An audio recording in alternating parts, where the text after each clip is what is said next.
Students, welcome to my channel mathematics studies. आज हम BA BSc fifth semester की book real analysis का chapter number 7 को start करेंगे। देखो हमारे एक्सरसाइज 7.1, इसमें एक ही एक्सरसाइज है हमारी, तो सारे कंसेप्ट हमारी इस एक्सरसाइज में रहेंगे।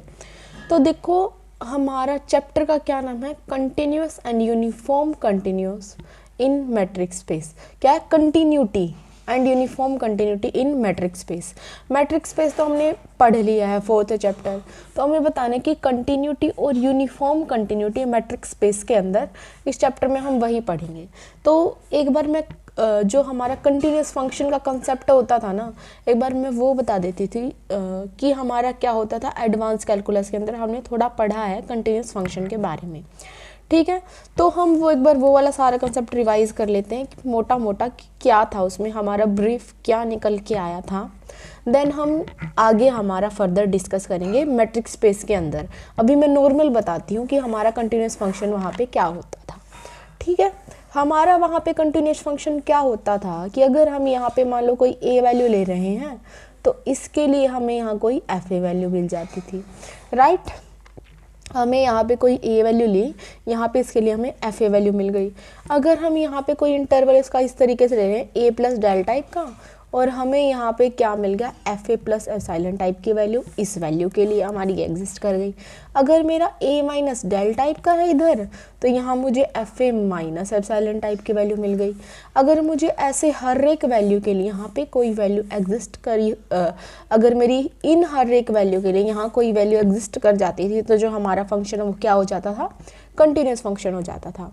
मतलब कि हमारा यहाँ पे कोई भी ब्रेक नहीं होना चाहिए। अगर यहाँ पे मेरा कोई भी ब्रेक आ गया ना, हल्का सा भी ब्रेक आ गया, तो वो हमारा क्या हो जाता है, फंक्शन डिसकंटिन्यूस। बट यहाँ पे मैं यहाँ कोई भी एक वैल्यू लूँ और उसके लिए मुझे यहाँ पे कोई एक पर्टिकुलर वैल्यू मिल जाए, तो इसका मतलब जो मेरा फंक्शन है वो क्या हो जाता था, कंटिन्यूस। मतलब इस लाइन पे हमारा कोई भी ब्रेक नहीं होना चाहिए, राइट। ये हमारा इस तरीके से हम कर सकते हैं। मान लो जैसे मैंने कोई वैल्यू यहाँ पे क्या ले ली, x, उसके लिए मेरी यहाँ पे एफ एक्स एग्जिस्ट कर गई, राइट। इस तरीके से ये मेरा क्या डिस्टेंस है, डेल, इधर से देखे तो भी डेल, ये मेरा क्या है, एप्सिलॉन। मतलब एक डेल के लिए अगर मेरा एक एप्सिलॉन एग्जिस्ट कर जाता था, तो जो मेरा फंक्शन है वो क्या हो जाता था, कंटिन्यूस फंक्शन, राइट। मतलब कि मेरा क्या होता था कि अगर हम एफ एक्स माइनस एफ ए करें, तो वो हमारा क्या आ जाए, less than epsilon for all. मतलब अगर हमारा क्या है, f x minus f a less than epsilon हो जाए, अगर मेरा x minus a less than del है, तो जो मेरा फंक्शन है वो क्या हो जाता था, कंटिन्यूस हो जाता था। ये हमने ऑलरेडी पढ़ रखा है कि क्या, f x minus f a less than epsilon if x minus a less than del, तो जो मेरा फंक्शन है वो क्या हो जाता था, कंटिन्यूस। ये हमने पढ़ी थी कंटिन्यूस की डेफिनेशन। ऑल्सो हम एक कंटिन्यूस की डेफिनेशन क्या पढ़ते थे कि हमारी left hand side, right hand side और फंक्शनल वैल्यू अगर इक्वल हो जाती थी, ये तो हम छोटी क्लासेस के अंदर पढ़ते थे। हमने जो एडवांस कैलकुलस के अंदर जो हमने कंटिन्यूस फंक्शन की डेफिनेशन करी थी, वो इस तरीके से करी थी कि अगर मेरा f x minus f a less than epsilon है और मेरा x minus a less than del हो जाता था, अगर मेरा f x minus epsilon f a less than epsilon हो जाए if x minus a less than del, तो जो मेरा फंक्शन है वो क्या हो जाता था, कंटिन्यूस। अब मेरी बात क्या है, कंटिन्यूस हो इन मैट्रिक स्पेस। मैट्रिक स्पेस के अंदर कंटिन्यूस हो तो हम उसको किस तरीके से डिफाइन करेंगे। अगर मेरे पास मेरे पास दो मैट्रिक्स, एक तो एक्स डी और एक वाई डी स्टार, मेरे पास दो मैट्रिक स्पेस हैं, x d and y d star be two metric space. अगर मेरे पास क्या आएंगे, दो मैट्रिक स्पेस हैं, तो हमारा यहाँ पे एप्सिलॉन ग्रेटर देन 0 के लिए एक डेल्टा एग्जिस्ट करेगा। Then for given epsilon greater than 0 there exist delta greater than 0। Continuous की डेफिनेशन तो वही है कि एप्सिलॉन के लिए एक डेल्टा एग्जिस्ट करेगा। एप्सिलॉन हमें पता ऑलवेज एक पॉजिटिव क्वांटिटी होती है, डेल भी। तो for given epsilon greater than 0 there exist delta greater than 0 है, तो ये कंटिन्यूस की डेफिनेशन ही एक तरीके से, ठीक है। अब हमें क्या करना है, मैट्रिक स्पेस, अगर हमें कंटिन्यूस फंक्शन के तौर पे एक मैट्रिक स्पेस को दिखाना है, तो हमने क्या किया, दो मैट्रिक ले ली, एक एक्स डी और एक वाई डी स्टार, उसके लिए हमने बोला कि एप्सिलॉन के लिए हमारा यहाँ पे डेल्टा एग्जिस्ट करता है सच दैट, इस तरीके से एग्जिस्ट करता है कि डी स्टार से हमने क्या लेना है, एफ एक्स एफ ए, वो तो क्या होगा less than epsilon if d x से लेस देन होगा डेल। देखो मैंने इस पे जोड़ दिया ना कि डी स्टार में से f x f a less than होगा एप्सिलॉन से if d x a less than del. इसका मतलब क्या होता था हमारा, डी का मतलब मैट्रिक्स स्पेस के अंदर डिफरेंस या फिर डिस्टेंस, मतलब इसमें से इसको हम सब्ट्रैक्ट कर देंगे, डी का मतलब वही होता था नॉर्मल डिस्टेंस, राइट।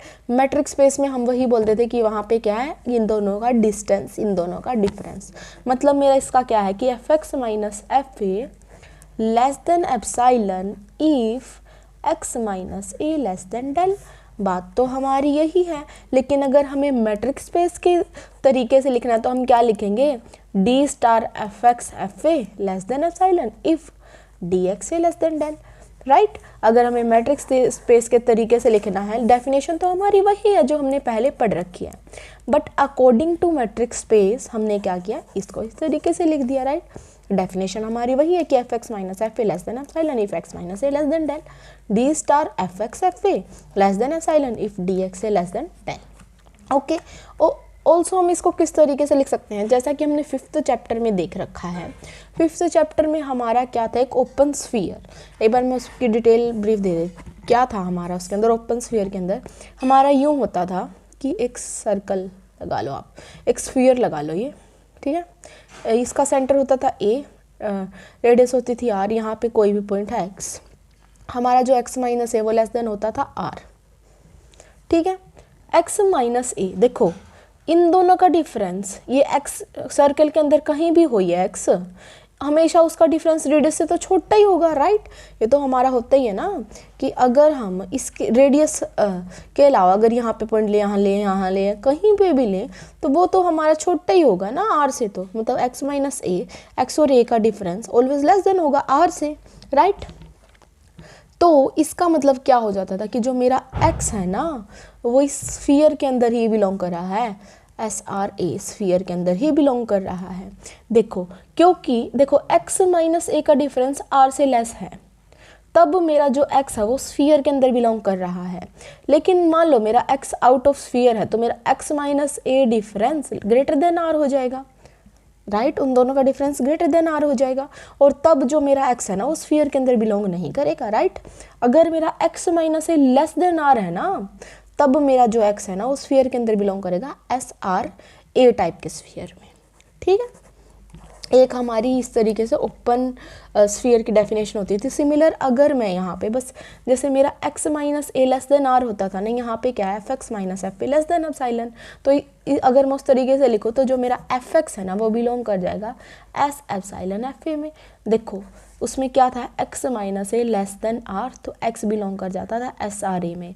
बस यहाँ पे मेरा एक्स की जगह एफ एक्स है, ए की जगह एफ ए और आर की जगह एप्सिलॉन है, तो ये वाली बात हो गई। If x belong to s del a, ठीक है। तो हम इसको इस तरह, बात वही है, इसको ऐसे लिख लो या फिर ऐसे लिख लो या फिर ऐसे लिख लो, ठीक है। बात हमारी वही है कि कंटिन्यूटी की डेफिनेशन है, लेकिन मैंने इसको अलग अलग तरीके से लिख के दिखा दिया। मेन क्या था हमारा कि f x minus f a less than epsilon if x minus a less than del, और उससे हमारा क्या हो जाता था d star f x f a less than epsilon if d x a less than del, ठीक है। एक मैंने ये बता दिया ओपन स्फीयर के हिसाब से कि हम उसको कैसे लिख सकते हैं।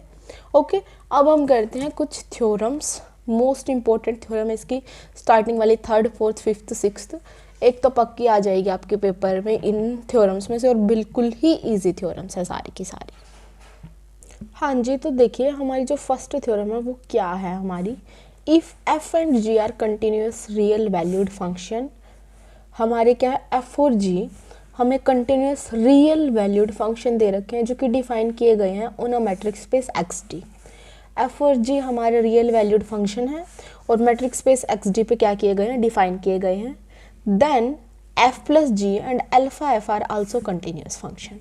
हमें एफ और जी तो कंटिन्यूस दे रखे हैं on matrix space x d, हमें प्रूव क्या करना है कि एफ प्लस जी और अल्फ़ा एफ बी ना मेरे क्या हो जाएं, कंटिन्यूस हो जाएं, और जहाँ पे जो ये अल्फ़ा है ना कोई भी रियल नंबर दे रखा है, ठीक है। मतलब एफ और जी कंटिन्यूस है, एक बार हमें एफ प्लस जी को कंटिन्यूस प्रूव करके दिखाना है और एक बार अल्फ़ा एफ को कंटिन्यूस प्रूव करके दिखाना है, ठीक है। और एफ और जी हमारे क्या रियल वैल्यूड फंक्शन, इसका मतलब, और किसके ऊपर डिफाइन किए गए हैं, एक मैट्रिक्स स्पेस एक्स डी के ऊपर, मतलब जो मेरा एफ है वो किस तरीके का डिफाइन किया गया है, एक्स टू आर रियल, और जी भी मेरा किस तरीके का डिफाइन किया गया, f and g are continuous real valued function, जो कि डिफाइन किया गया मैट्रिक्स स्पेस एक्स डी पे। तो जिस तरीके का मेरा एफ है एक्स टू आर, उसी तरीके का मेरा जी होगा एक्स टू आर। क्या है ये हमारे be, f and g be two real valued function, ये हमने इस तरीके के ले लिए, ओके। अब देखो हमारा क्या है कि हमें एफ और जी कंटिन्यूस दे रखे हैं और एफ प्लस जी को कंटिन्यूस प्रूव करना है। देन सेकंड पार्ट में हम अल्फा एफ को कंटिन्यूस प्रूव करेंगे। अभी के लिए हम एफ और जी कंटिन्यूस लेके चल रहे हैं और एफ प्लस जी को कंटिन्यूस प्रूव कर रहे हैं, ठीक है। तो एक बार के लिए मैं एक ए लेट कर रही हूँ जो कि मेरा आर के अंदर बिलोंग करता है, इसका हमें ज़रूरत है, ठीक है। और हमें आर से क्यों लिया, क्योंकि हमें एफ और जी रियल वैल्यूड फंक्शन दे रखे थे और ए हमें एफ और जी में ही नीड है, इस वजह से मैंने ए बिलोंग करवा दिया रियल नंबर से। अब देखो ये लिख देना, since f and g are continuous function, तो अगर मेरा इफ़ एफ इज़ कंटिन्यूस, अगर मेरा एफ कंटिन्यूस है, then for given epsilon greater than 0 there exist delta greater than 0, right. और मैंने डेफिनेशन कराई थी, अगर मेरा f कंटिन्यूस है तो एफ एक्स माइनस एफ ए, जो ये ए हमने लिया है ना, इस वजह से मैंने पहले ही वो रियल से उठा लिया, ठीक है। F x minus f a less than होगा epsilon if x minus a less than होगा डेल्टा 1। उसके बाद क्या है, मेरा जी ए कंटिन्यूस फंक्शन है, if g is continuous then for given epsilon greater than 0 there exist delta 2 greater than 0। देखो function मेरा एक f है, उसके लिए जो मेरा डेल्टा 1 लिया, अगर मेरा g है तो मैंने उसके लिए क्या ले लिया, डेल्टा 2 ले लिया, ठीक है। तो इसमें क्या होगा, g x minus g a less than epsilon if x minus a less than delta 2। अब देखो हमें क्या चाहिए, f प्लस जी को क्या चाहिए, हमें कंटिन्यूस प्रूव करना है, राइट। f प्लस जी अभी है ना, यहाँ पे हमें क्या प्रूव करना है, f प्लस जी को कंटिन्यूस, ठीक है। हमारी कंडीशन कितनी हो गई, 2। अगर हमारी 2 कंडीशन हो जाती है तो हम क्या लेते हैं, एप्सिलॉन बाई 2 एप्सिलॉन बाई 2। अगर 3 कंडीशन हो जाती थी तो epsilon by 3 epsilon by 3 epsilon by 3। ऐसा हम क्यों करते थे, क्योंकि तब हम बाद में इनकी वैल्यू लेंगे ना तो हमें ये ऐड करने पड़ेंगे और वहाँ पे, ताकि हमारा कंप्लीट एप्सिलॉन बन सके, इसलिए यहाँ पे हम एप्सिलॉन बाई 2 और एप्सिलॉन बाई 2 ले लेते थे, राइट। अगर आप यहाँ पे एप्सिलॉन बाई 2 नहीं लेना चाहते तो वहाँ पे नेट वैल्यू आपकी 2 एप्सिलॉन हो जाएगी और वो भी गलत नहीं है। तो अगर आपको बिल्कुल स्टैंडर्ड नेक्स्ट जब आएगा आपका, वहाँ पे आपको एप्सिलॉन चाहिए तो यहाँ पर एप्सिलॉन बाई 2 लो, अदरवाइज कोई ज़्यादा नीड नहीं है, ओके। अगर मेरा एफ कंटिन्यूस फंक्शन था तो एक गिवन एप्सिलॉन के लिए f x minus f a less than epsilon by 2 if x minus a less than delta 1। Similar g अगर मेरा कंटिन्यूस है तो बस अभी तक मैंने वही लिखा है जो मेरा गिवन है, एफ और जी कंटिन्यूस है तो वो मैंने लिख दिए इस तरीके से, ठीक है। अब मुझे f प्लस जी को कंटिन्यूस प्रूव करवाना है। अगर मुझे f प्लस जी को कंटिन्यूस प्रूव करवाना है तो उसके लिए f plus g x minus f plus g a मेरा लेस देन एप्सिलॉन होना चाहिए if x minus a less than del हो जाए, राइट। तो इस क्योंकि हमें ये कंडीशन चाहिए x minus a less than del, तो हमने एक बार के लिए क्या किया कि हमने इन दोनों में से एक मिनिमम सेलेक्ट कर ली, कोई वैल्यू, मतलब इन दोनों को हम कंबाइन करके लिखना चाह रहे हैं तो हमने क्या किया, डेल इन दोनों में से मिनिमम सिलेक्ट कर लिया। देखो कोई मेरी वैल्यू 1 है वो 2 से भी छोटी है और 3 से भी छोटी है, तो इन दोनों 2 और 3 में जो वैल्यू छोटी है उससे भी मेरा 1 तो छोटा ही है, राइट। कोई मेरी वैल्यू वो डेल्टा 1 से भी छोटी है, डेल्टा 2 से भी छोटी है, तो एक्स माइनस ए इन दोनों में से जो छोटी वैल्यू होगी उससे छोटा ही होगा। तो हमने डेल्टा इस तरीके से सिलेक्ट कर लिया और हमने लिख दिया f x minus f a less than epsilon by 2 and g x minus g a less than epsilon by 2 if इनको कंबाइन कर दिया x minus a less than del. ठीक है, अब जो हमारी मेन बात है f प्लस जी को हमें कंटिन्यूस प्रूव करना है, तो वो हम लेके चलते हैं कि f plus g x minus f plus g ए, ये हमें क्या करना है, अगर हम इसको लेस देन एप्सिलॉन प्रूव कर दें if x minus a less than del, तो जो हमारा फंक्शन एफ प्लस जी वो क्या हो जाएगा, कंटिन्यूस हो जाएगा। तो हम इसको इस तरीके से लिख सकते हैं f x plus g x minus f a minus g a. इस तरीके से इसको और इसको इकट्ठा लिख लिए हम, plus g x minus g ए।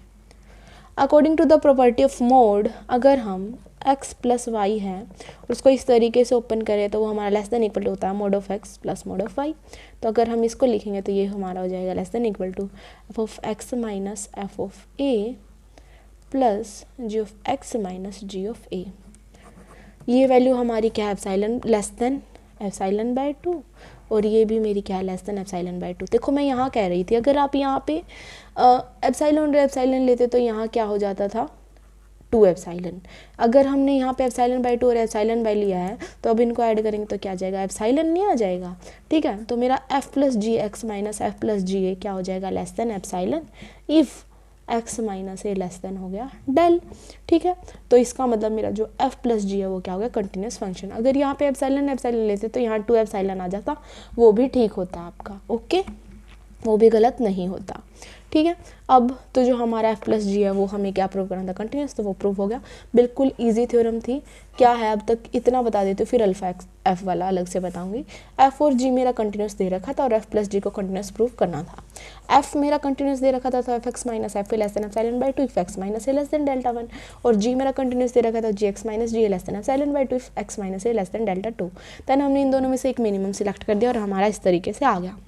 हमें प्रूव करना था कि एफ प्लस जी मेरा कंटिन्यूस हो जाए, तो F plus g x minus f plus g ए हमारा किसी तरीके से लेस देन एप्सिलॉन आ जाए इफ़, ये तो हमें है ही कि x minus a less than del है। ओके, एक बात और, अभी तो सिर्फ हम ये लेके चले थे, साथ में ये कैसे आ गया अभी बताती हूँ। F plus g x minus f plus g a, इस तरीके से हमने ये ले लिया ये वैल्यू, देन हमारी ये वैल्यू आ गई यहाँ से, इतना हो गया। इस ये जो एफ एक्स माइनस एफ ए है ना वो लेस देन एप्सिलॉन बाय 2 तब है, तब मेरा x minus a less than del है, और ये वैल्यू भी मेरी लेस देन एप्सिलॉन बाय 2 तब है जब मेरा x minus a less than del है। तो हमें ये लिखना ही पड़ेगा if x minus a less than del, और इससे ही हमारी कंटिन्यूस की डेफिनेशन भी पूरी हो गई कि f plus g x minus f plus g a less than epsilon if x minus a less than del, is that is f plus g is an continuous function. अब क्या है, मुझे क्या प्रूव करना है कि अल्फा एफ भी मेरा एक कंटिन्यूस फंक्शन है, जहाँ पे अल्फा मेरा कोई भी एक रियल नंबर है। ठीक है, तो इसके लिए हमें सिर्फ और सिर्फ एफ की नीड है, क्योंकि जी टाइप का तो इसमें कुछ है नहीं। तो इसके लिए हमें ये तो यूज़ करना ही पड़ेगा कि अगर मेरा एफ कंटिन्यूस फंक्शन है ना, तो मेरा f x minus f a less than epsilon if x minus a less than del. देखो क्या है कि मुझे अल्फा ऑफ एफ को कंटिन्यूस प्रूव करना है। ठीक है, तो मुझे एफ कंटिन्यूस दे रखा है, अगर मुझे एफ कंटिन्यूस दे रखा है तो f x minus f a less than epsilon if x minus a less than del. मुझे क्या प्रूव करना है, अल्फा ऑफ एफ को कंटिन्यूस प्रूव करना है। इसका मतलब alpha of x minus alpha of f a अगर मेरा लेस देन एप्सिलॉन आ जाए, if x minus a less than del हो जाए, तो जो मेरा फंक्शन है वो क्या हो जाएगा, कंटिन्यूस। तो यहाँ पे देखो मेरा क्या है, अल्फ़ा कौन आ जाएगा, एफ एक्स माइनस एफ ए हो गया। यहाँ पे मैं जैसे मैंने वहाँ पे एप्सिलॉन बाय 2 लिया था ताकि मुझे यहाँ पे कोई स्टैंडर्ड वैल्यू मिल सके, इसीलिए मैं यहाँ पे क्या लूँगी, एप्सिलॉन बाय अल्फ़ा, ताकि ये अल्फ़ा से ये अल्फ़ा कैंसिल हो जाए और यहाँ पे सिर्फ क्या बच जाए, एप्सिलॉन। ठीक है, तो हमारा यहाँ पे ये क्या हो जाएगा कि f x minus f a value क्या है, less than epsilon by alpha, तो alpha epsilon by alpha, alpha से अल्फ़ा कैंसिल, तो alpha of f x minus, और ये वैल्यू मेरी कब एग्जिस्ट करती है, ये value less than epsilon by alpha कब है, if x minus a less than del है। ठीक है, तो alpha of f x minus alpha of f a less then हो गया epsilon if x minus a less than del हो गया। इसका मतलब मेरा जो अल्फ़ा एफ एक्स है वो क्या है, एक continuous function. Is also an a continuous function. ठीक है, जैसे मैंने उसमें बाय में 2 किया था ताकि मेरा स्टैंडर्ड यहाँ पे अल्फा बन जाए। यहाँ पे मुझे क्या करना पड़ेगा, डिवाइड में अल्फा, क्योंकि ताकि यहाँ से अल्फा कैंसिल हो जाए, वो लेस देन एप्सिलॉन आ जाए, राइट। तो हमने इस तरीके से कर लिया इसको। ये बातें तो हम काफ़ी समय से करते आ रहे हैं इस तरीके से, तो आपको इनमें तो दिक्कत नहीं होनी चाहिए आई थिंक। लेकिन अभी फिर भी आपको अगर स्टार्टिंग में समझ में ना आए, मान लिया आपने एप्सिलॉन स्टार्ट कर लिया, देन जब यहाँ पे आएगा तो आपको साफ दिखेगा कि हमें अकेला एप्सिलॉन चाहिए, तो बाय में एप्सिलॉन चाहिए, बाद में यहाँ पे एप्सिलॉन लिख दो बाद में, जैसे मैं अभी आपको समझाते हुए कर रही हूँ। ठीक है, तो और अगर मैं इस तरीके की वैल्यू लेस देन एप्सिलॉन आ गई, if x minus a less than del, इसका मतलब जो मेरा अल्फा एफ एक्स है वो क्या है, एक कंटिन्यूस फंक्शन, राइट। अब है हमारी नेक्स्ट थ्योरम, करते हैं हम। नेक्स्ट हम थ्योरम नहीं, ये एग्जाम्पल कर रहे हैं। आपकी बुक में एग्जाम्पल फर्स्ट दे रखा है, ये इस थ्योरम से पहले दे रखा था बुक में, तो अभी मैं करा देती हूँ। बिल्कुल ही इजी एग्जाम्पल है, कंपलसरी के लिए आ सकता है। ओके, कि हमारा कोई भी गिवन पॉइंट है एक मैट्रिक स्पेस एक्स डी का एंड आर डी स्टार का, 2 ही मैट्रिक स्पेस है हमारी, बी द यूज जो हमारी के तो पॉइंट इसका है और जो मेरी आर डी स्टार है वो एक यूजुअल मैट्रिक स्पेस है। देन हमें शो करना है जो फंक्शन है ना एफ के, इस तरीके का जो एक्स डी से लेके आर डी स्टार तक का फंक्शन है, एफ के एक्स इक्वल टू दिस, वो हमारा क्या है, कंटिन्यूस फंक्शन है। ओके, मतलब हमें इस फंक्शन को क्या प्रूव करना है कि वो कंटिन्यूस है। मतलब हमें एफ के एक्स माइनस एफ के ए को लेस देन एप्सिलॉन दिखाना है if D x a less than epsilon हो जाए, sorry D x a less than del हो जाए। इस तरीके से हमें उसको प्रूव करके दिखाना है।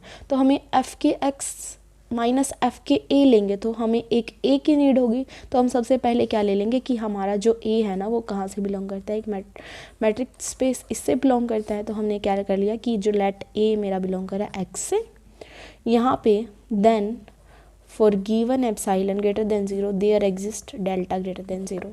ठीक है, यहाँ पे है ना इन्होंने स्टार्टिंग में ही हम क्या करेंगे, एप्सिलॉन इक्वल टू डेल्टा को चूज़ कर लेंगे। आपको बाद में बताती हूँ मैं ऐसे क्यों किया है। Now choose epsilon equal to delta. देखो क्या है हमारा, हमें क्या प्रूव करना है, एफ के एक्स को कंटिन्यूस प्रूव करना है। कंटिन्यूस प्रूव करना है तो एफ के एक्स माइनस एफ के ए हमारा क्या होना चाहिए, लेस देन एप्सिलॉन इफ़ हमारा डी एक्स ए या फिर एक्स माइनस ए हम बोलें वो क्या हो जाए, लेस देन डेल। यही जो मतलब कॉन्टिन्यूस की डेफिनेशन हमारी होनी चाहिए। ठीक है, तो एफ के एक्स माइनस एफ के ए, इस तरीके से मैंने इसको लिया। ठीक है, हमारा ये आ गया। एफ के एक्स का क्या मतलब है मेरा, डी एक्स के, मतलब ये वाला फंक्शन यहाँ पे और ये वाला फंक्शन यहाँ पे। अगर मेरा डी के ए है तो इसका मतलब मेरा क्या है, ये वाला फंक्शन पहले, मतलब ये वाला फंक्शन पहले और ये वाला फंक्शन बाद में, मतलब ये वाला फंक्शन बाद में, मतलब इसका मतलब हो गया डी ए के। ठीक है, ये हमारा इस तरीके से होगा। हमने मैट्रिक्स स्पेस के अंदर एक फोर्थ प्रॉपर्टी की थी जिसके अंदर हमारा क्या होता था कि अगर हमारे ये दोनों प्लस के होते थे तो ये मतलब हमारी के वैल्यू बीच में होती थी और वो हमारा क्या हो जाता था, less than equal to d x a. लेकिन अगर मेरा यहाँ पे माइनस है और ये इस तरीके का है तो वो मेरा क्या हो जाता था, लेस देन डी एक्स ए। और अगर आपको इस तरीके से अच्छा नहीं लग रहा है या फिर समझ नहीं आ रहा है तो आप ये देखो, डी एक्स ए के का मतलब क्या है मेरा, एक्स माइनस के, और डी ए के का मतलब क्या है मेरा, ए माइनस के, राइट। इस तरीके से ही तो इसका मतलब एक्स माइनस के माइनस ए प्लस के से के कैंसिल और ये क्या आ गया, एक्स माइनस ए। ठीक है, ये हमारा इस तरीके से आ गया, राइट। मतलब जो मेरी ये वैल्यू आती थी ना वो इस तरीके से एक्स माइनस ए टाइप की आ जाती थी, मतलब मेरा क्या होता था, डी एक्स ए, राइट। तो मैं ये बता रही हूँ कि जो मैट्रिक्स स्पेस में अगर हमारा ये इस तरीके से होता था तो मेरी जो ये वैल्यू होती थी ना वो क्या हो जाती थी, less than equal to d x a type की वैल्यू से। ठीक है, ये आपकी बुक में डायरेक्ट लिख रखा है इसकी जगह ये वैल्यू, तो हमारी क्योंकि यहाँ पे मोड होता है तो इस वजह से लेस देन इक्वल टू, और ये वैल्यू हमारी क्या हो जाती थी, डी एक्स ए। ठीक है, तो जो मेरी एफ के एक्स माइनस एफ के ए वैल्यू इस तरीके से एंड वो क्या हो जाती थी, लेस देन डी एक्स ए। और ये जो हमारी डी एक्स ए है वो क्या है मेरी, लेस देन एप्सिलॉन, क्योंकि ये हम क्या लेके चले, लेस देन एप्सिलॉन, और इसके लिए हमें क्या करवाना है, डेल्टा को एग्जिस्ट करवाना है। लेकिन हम एप्सिलॉन को तो क्या लेके चलेगी, वो डेल्टा के इक्वल है, तो ये क्या आ गया हमारा डेल्टा। इसका मतलब D x a less then क्या हो गया डेल्टा। मतलब जब हमने एफ के एक्स माइनस एफ के ए लेस देन एप्सिलॉन लिया तो डी एक्स ए मेरा लेस देन डेल्टा आ गया। इसका मतलब जो मेरा एफ के है वो क्या है, कंटिन्यूस फंक्शन है। जो एग्जाम्पल है इतना ज़्यादा इंपॉर्टेंट नहीं है। नॉर्मल बात क्या थी कि हमें इसको कंटिन्यूस प्रूव करना था, तो एफ के ए एक्स माइनस एफ के ए हमें क्या किया, पहले लेस देन एप्सिलॉन लिया और उसके लिए हमें x minus a less then dealt करवाना था। क्योंकि यहाँ पे हमारी डायरेक्ट वैल्यू एप्सिलॉन और डेल इक्वल कर रही थी यहाँ पे, इस वजह से हमने स्टार्टिंग में ही एप्सिलॉन इक्वल टू डेल लिया ताकि हमारा डायरेक्ट यहाँ पे प्रूव हो सके। ठीक है, ये हम 12th क्लास में ऐसे करते थे। अगर हमारे यहाँ पे ना इस तरीके से आता था कभी एप्सिलॉन बाई 2, तो हम यहाँ पे एप्सिलॉन बाई 2 को डेल एप्सिलॉन बाई 2 को डेल चूज़ करवा लेते थे। अगर यहाँ पे हमारा एप्सिलॉन बाई 3 होता तो हम एप्सिलॉन बाई 3 को डेल चूज़ करवा लेते थे। यहाँ पे हमारा एप्सिलॉन था तो इस वजह से हमने डेल को एप्सिलॉन चूज़ करवा लिया। ठीक है, तो ये हमारा इस तरीके से होता था। उसके लिए क्या हुआ, मतलब हमारा एफ के एक्स माइनस एफ के लेस देन एप्सिलॉन होगा if x minus a less than del. और ये तो हमारा क्या होता है, कंटिन्यूस फंक्शन की डेफिनेशन होती है, तो ये हमारा क्या हो गया, कंटिन्यूस हो गया। बिल्कुल नॉर्मल क्वेश्चन था, कुछ नहीं करना इसके अंदर, और इतना इंपॉर्टेंट भी नहीं था। जो ये थ्योरम थी ना वो इंपॉर्टेंट थी, और ऐसी ऐसी हमारी 4-5 थ्योरम हो रहेंगी, 4th 5th 6th। और जो ये थर्ड, जो हमारी थ्योरम नंबर 3 थी, मतलब जो टॉपिक आपका थर्ड दे रखा है 7.3 और 7.4 7.5 और 7.6, जो ये चार थ्योरम है ना, उनमें से एक पक्की आपके पेपर में आएगी, तो ये तो बिल्कुल नहीं छोड़नी है। ओके, तो हम वो करेंगे नेक्स्ट थ्योरम से नेक्स्ट लेक्चर के अंदर। Thank you guys for watching my video. Please do like share subscribe to my channel. Thank you so much.